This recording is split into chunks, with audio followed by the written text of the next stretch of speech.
ایسے لوگوں کا کلام نہیں ہے، یہ عارف باللہ کا کلام ہے۔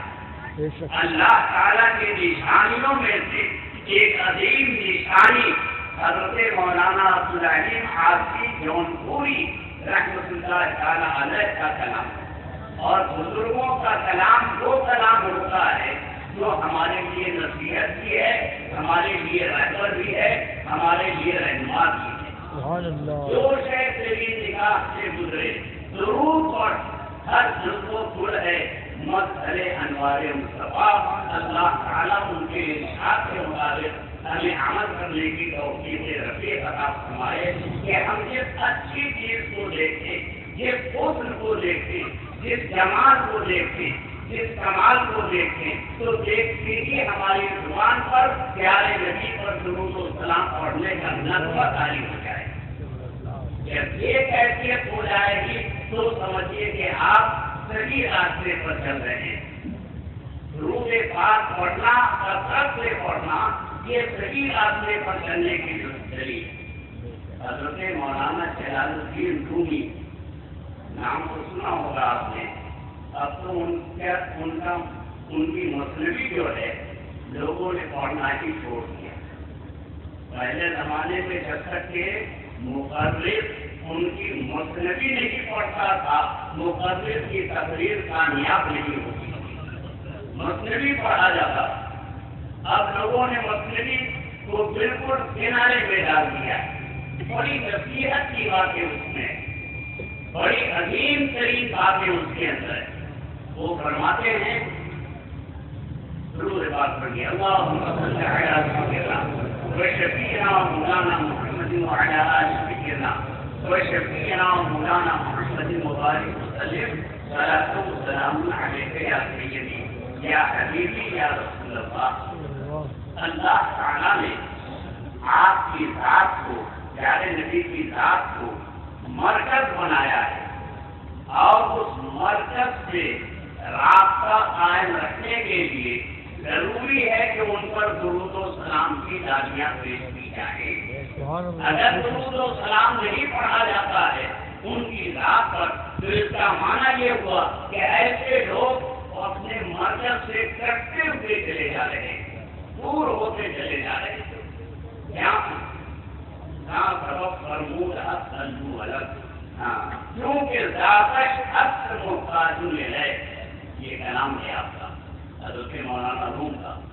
کیونکہ ذاتش اصل محتاج لے سبب فرمود اصل علیہ۔ اللہ تعالیٰ نے پیارے نبی کی ذات کو محتاج الہ بنایا ہے۔ جتنے ہیں سب محتاج ہیں اور ان کے احتیاج کو، ان کی ضرورت کو اگر کوئی پورا کرتا ہے تو وہ ذات سے پیارے مصطفیٰ صلی اللہ علیہ وسلم۔ لہٰذا اگر تم اپنے احتیاج کو پوری کرانا چاہتے ہو، اپنی ضرورت کو پوری کرانا چاہتے ہو تو تم پیارے نبی صلی اللہ علیہ وسلم پر درود و سلام کے نذرانے پیش کرتے رہو۔ یہ مولانا روم کا فرمان ہے، یہ کوئی بریلی شریف کے مفتی کا فتویٰ نہیں ہے، یہ ان کا فتویٰ ہے، ان کا کہنا ہے۔ کیونکہ ذاتش اصل محتاج ہے، سبب پر منہ ہے، کیونکہ ان کی ذات محتاج ہے، ہر ضرورت مند اسی طرف متوجہ ہوتا ہے۔ اس لیے اللہ تعالیٰ نے ان پر درود پڑھنے کو بہت قرار دیا ہے، ضروری قرار دیا ہے، درود پڑھنا ہی چاہیے۔ اللهم صل على سيدنا وشفيعنا ومولانا محمد صاحب الوجه الانور والجميل الاسعد وعلى اله واصحابه وصحبه الابرار وعلى اولياء طريقته وعلماء شريعته الى يوم المحشر۔ میں نے قرآن پاک کی ایک بہت ہی مختصر آیت کریمہ پیش کی ہے، جس میں اللہ تبارک و تعالیٰ کا ارشاد ہے وَنُقَلِّبُكَ فِي السَّاجِدِينَ۔ آپ کو تھوڑی آیتیں سنتے رہتے ہیں، اس سے متعلق تقریریں سماعت فرماتے ہیں، بہت ساری باتیں اس کے ذیل میں بیان کی جاتی ہیں۔ یہ آیت کریمہ بہت کم لوگوں نے تلاوت کی ہے تو قرآن پاک کی آیت اللہ تعالیٰ کا فرمان ہے، کیونکہ یہ پیارے مصطفیٰ صلی اللہ علیہ وسلم کی پیدائش کا مہینہ ہے اور مختصراً ان کی پیدائش کی تاریخ گزری ہے۔ اس مناسبت سے میں نے اس مبارک آیت کریمہ کی تلاوت کا شرف حاصل کیا۔ ترجمہ سماعت فرمائیے۔ وَنُقَلِّبُكَ، اے محبوب ہم آپ کو بدلتے بدلتے رہے۔ قلب جو ہے ہمارا نا قلب، جس کو دل کہتے ہیں، قلب کو قلب اسی لیے کہتے ہیں کہ یہ بدلتا بدلتا رہتا ہے۔ کبھی کوئی بات اس کے اندر پیدا ہوئی، کبھی کوئی بات پیدا ہوئی، اس لیے پیارے نبی صلی اللہ علیہ وسلم نے یہ دعا تعلیم فرمائی، اے میری امتیوں جب تم خدا سے مانگو تو یہ مانگو، اللہم یا مقلب القلوب ثبت قلوبنا علی طاعتک، اے دلوں کے الٹ پھیر کرنے والے، اے دلوں کو الٹ پھیر کرنے والے، ہمارے دل کو دین کے اوپر استقامت عطا فرما دے، دین کے اوپر ٹھہرا دے۔ اس لیے کہ اگر دین پر ہمارا دل ٹھہر گیا تو ہمارا وجود صالح ہو جائے گا، ہمارا وجود صحیح ہو جائے گا، اور اگر دل ہی ڈاما ڈول رہا تو ہمارے وجود کا کوئی ٹھکانا نہیں ہے کہ اس کا کشف کیا ہوگا۔ تو قلب کو قلب اسی لیے کہتے ہیں کہ وہ الٹ پھیر ہوتا ہے۔ آج کوئی پکا سنی ہے اور کل شیطان نے لگا ڈالا، دلوں میں وسوسے پیدا کیے، سنیت سے وہ الگ ہو گیا۔ آج جنتی ہے، کل دوستی ہو گیا۔ پیارے نبی کا فرمان ہے کہ آدمی اگر دوستی ہوتا ہے اور زندگی بھر وہ اچھے اعمال کرتا ہے تو مرنے سے پہلے اس کی حیثیت، اس کے اعمال، اس کے احوال دو دستوں کے جیسے ہو جاتے ہیں اور بالآخر وہ بے ایمان ہو کر کے دنیا سے رخصت ہوتا ہے۔ اور اگر کوئی جنتی ہے تو زندگی بھر وہ برائی کرے گا، بے حیائی کرے گا، غلط راستے پر چلے گا، لیکن ایک وقت ایسا آئے گا تو اس کے دل کی اصلاح ہو جائے گی اور وہ صحیح راستے کو اختیار کرے گا اور صحیح اعمال کرتے ہوئے ایمان پر اس دنیا سے رخصت ہوگا، اور جب ایمان پر رخصت ہوا تو وہ جنتی ہے۔ تو یہ دل جو ہے یہ الٹ پھیر کرتا رہتا ہے، اس کو قائم رکھنے کی ضرورت ہے۔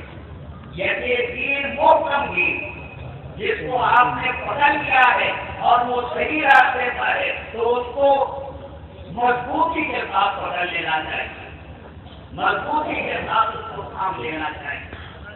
تو قلب کہتے ہیں الٹ پھیر ہونے والی چیز کو۔ مقلب یہ اللہ تعالیٰ کا صفاتی نام ہے، الٹ پھیر کرنے والا، یہ دل کو الٹ پھیر کرتا رہتا ہے۔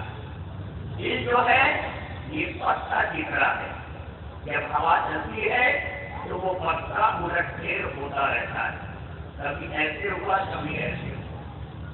یہی حال ہمارے دل کا ہے، جب وہ ہوا چلتی ہے، شیطانی ہوا چلتی ہے اور ہمارا دل سے متاثر ہوتا ہے تو کبھی کوئی کیفیت اس پر تاری ہوتی ہے اور کبھی کوئی کیفیت اس پر تاری ہوتی ہے۔ اس لیے یہ دعا کرنا چاہیے، اللہم یا مقلب القلوب، اے اللہ پوری دلوں کا الٹ پھیر کرنے والا ہے، ہمارے دل کو دین کے اوپر استقامت عطا فرما دے، دین کے اوپر قائم فرما دے۔ تو یہ دعا ہمیں کرنی چاہیے۔ تو اللہ تعالیٰ کا ارشاد ہے وَنُقَلِّبُكَ، اے محبوب ہم آپ کو الٹ پھیر کرتے رہے۔ ایسے الٹ پھیر کرتے رہے، کبھی آدم علیہ السلام کی پیشانی میں رکھا، کبھی شیخ علیہ السلام کی پیشانی میں رکھا، کبھی نوح علیہ السلام کی پیشانی میں رکھا، ان کی تشکیل کا ہم نے آپ کو روشنی اور پتوار بنا دیا. پھر اس کے بعد نبیوں کی جو جماعتیں آتی رہی جاتی رہی، ان سب کو ہم نے آپ کے نور سے مشرف فرمایا. نقلب کا ہم آپ کو مختلف بزرگوں اور مختلف نبیوں کی پیشانیوں میں الٹ پھیر کرتے رہے، لیکن ایسے لوگوں کے یہاں الٹ پھیراپ ہوتے رہے. ونقلب کا کس تاجی ہم آپ کو الٹ پھیر کرتے رہے سجدہ کرنے والوں کے درمیان، سجدہ کرنے والوں کے درمیان.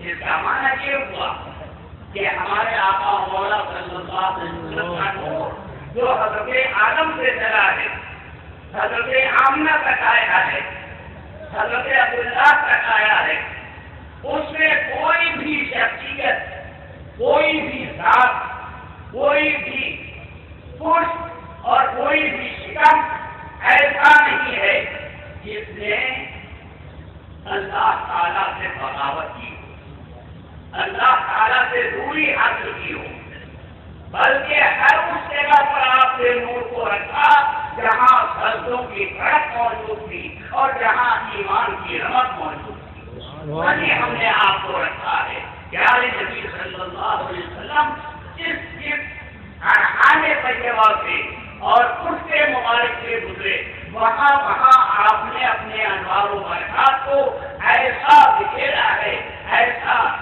پھیلایا ہے کہ وہاں ہر طرف یہ اعجاز ہم کو نظر آتا ہے. یہ شان ہے پیارے نبی صلی اللہ علیہ وسلم کے نور. اب اس میں ایک مسئلہ آپ کے ذہن میں رکھوں کہ جب قرآن کہتا ہے کہ ہم آپ کے نور کو سجدہ کرنے والوں کے پیشانیوں میں الٹ پھیر کرتے رہے، سجدہ کرنے والیوں کے شکموں میں الٹ پھیر کرتے رہے، تو کیا ہوا؟ مطلب یہ ہوا کہ وہ یا تو نبی تھے یا رسول تھے یا مسلمان تھے یا موحد تھے، کوئی غیر نہیں تھا. جب قرآن سے یہ بات ثابت ہے کہ سجدہ کرنے والوں ہی کے درمیان ہم آپ کو الٹ پھیر کرتے رہے، تو اب اگر کوئی کہے نبی تو پیدا ہوئے لیکن ان کے والد تو مسلمان نہیں تھے، ماں تو مسلمان نہیں تھی، دادا تو مسلمان نہیں تھے، خاندان تو مسلمان نہیں تھا.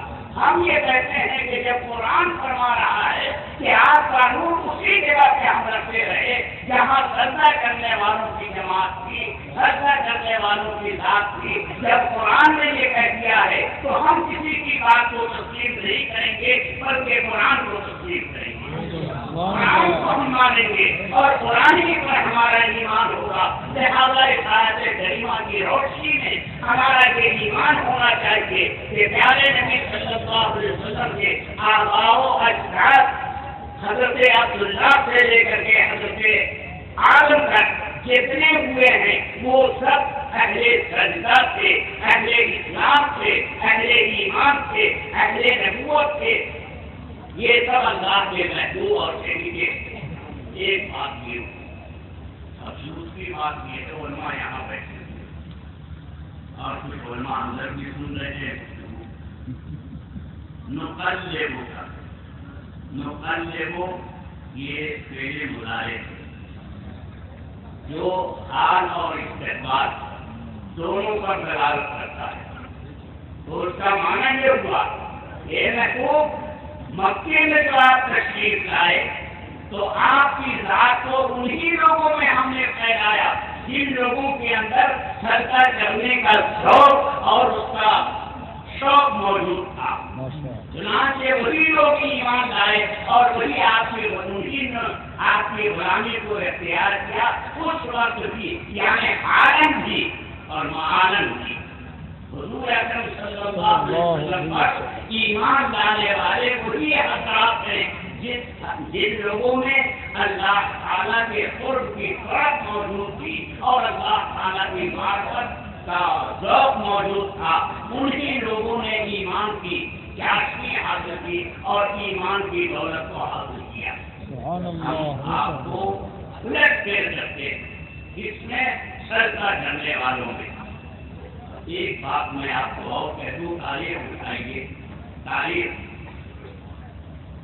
پوری تاریخ سیرت پیارے نبی صلی اللہ علیہ وسلم کی جو سیرت مقدسہ ہے اس پر جو کتابیں لکھی گئی ہیں، دنیا کے اندر کوئی ساتھ ایسی نہیں گزری کہ جس کی سیرت پر، جس کی لائف پر اتنی کتابیں لکھی گئی ہوں جتنی کتابیں ہمارے آقا و مولا احمد مصطفیٰ محمد مصطفیٰ صلی اللہ تعالی علیہ وسلم کے احوال اور ان کی ذات گرامی پر لکھی گئی۔ سبحان اللہ، سیرت کی اتنی کتابیں کسی کی ذات سے متعلق موجود نہیں ہے جتنی ہمارے نبی کی ذات سے متعلق۔ کوئی زبان دنیا کی ایسی نہیں ہے جس زبان میں پیارے نبی صلی اللہ علیہ وسلم کی سیرت نہ لکھی گئی، کوئی زبان ایسی نہیں۔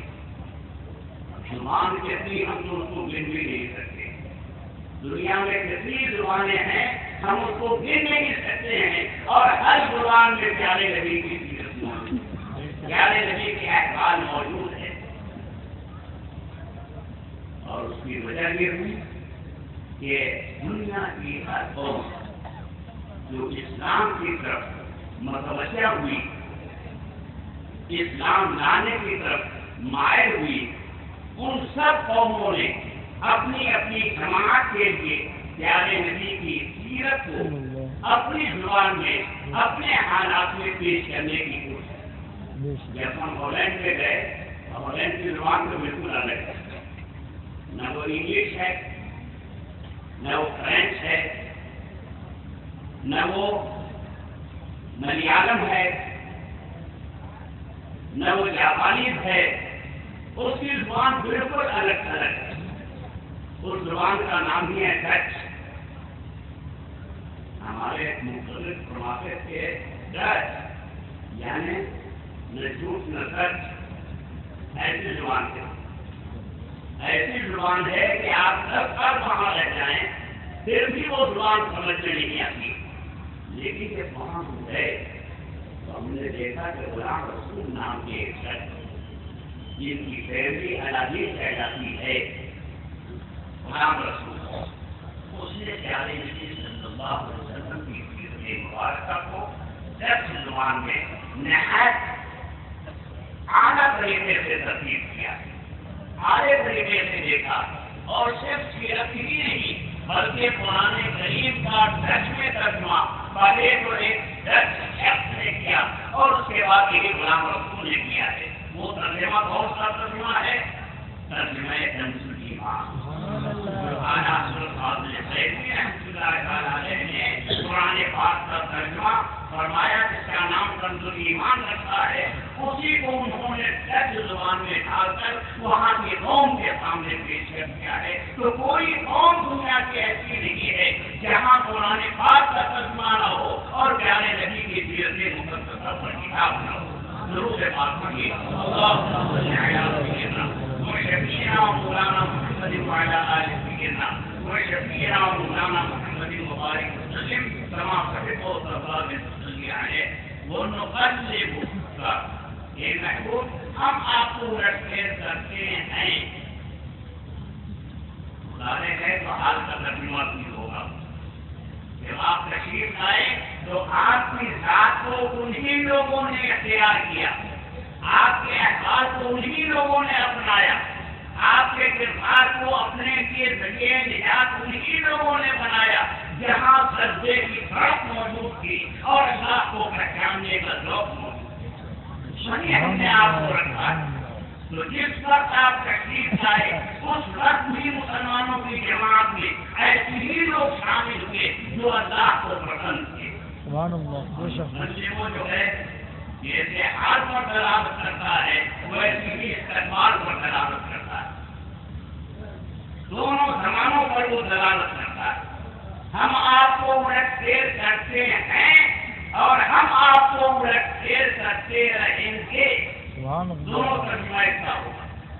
علماء بیٹھے ان سے آپ پوچھ لیجیے، ہم آپ کو آپ کی ذات کو رکھتے ہیں، آپ کی ذات کو رکھیں گے ان آغوشوں کے اندر، ان دلوں کے اندر، ان ذہنوں کے اندر جہاں سجدے کی طرف موجود ہے، یہاں اللہ کو پہچاننے کی طرف موجود ہے. لہذا آج اگر کوئی پیارے مصطفیٰ کی یاد کثرت سے مناتا ہے تو اس کا معنی یہ ہوا کہ پیارے نبی کی ذات وہاں موجود ہے، پیارے نبی صلی اللہ علیہ وسلم کی محبت وہاں موجود ہے، اور جہاں یہ نہیں ہے وہاں محبت رسول نہیں ہے. فرمایا گیا درود پاک پڑھیے اللہم صلی علی سیدنا محمد مبارک وسلم.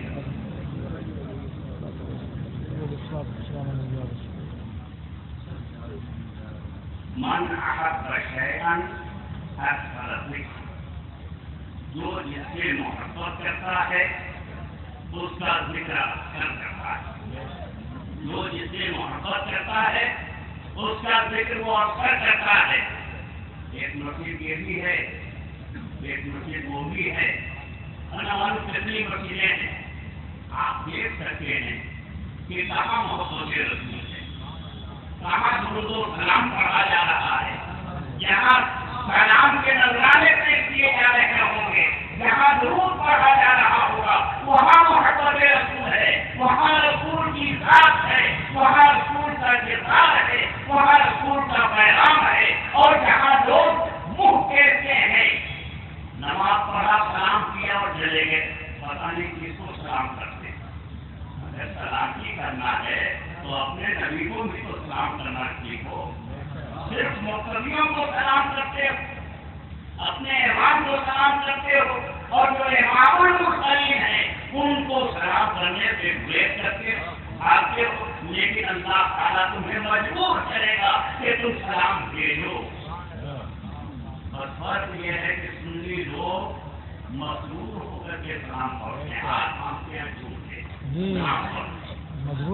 سلام پڑھتے ہیں، مسرورن پڑھتے ہیں، اور غیر سنی سلام پڑھتے ہیں، مجبورن پڑھتے ہیں. ہم گھوم کر کے سلام پڑھتے ہیں اور وہ بھی کہتا ہے السلام علیکم ورحمۃ اللہ وبرکاتہ، لیکن یہ مجبور ہے کہنے پر، اس لیے کہ شریعت نے اس کو واجب قرار دے دیا. نعرہ تکبیر.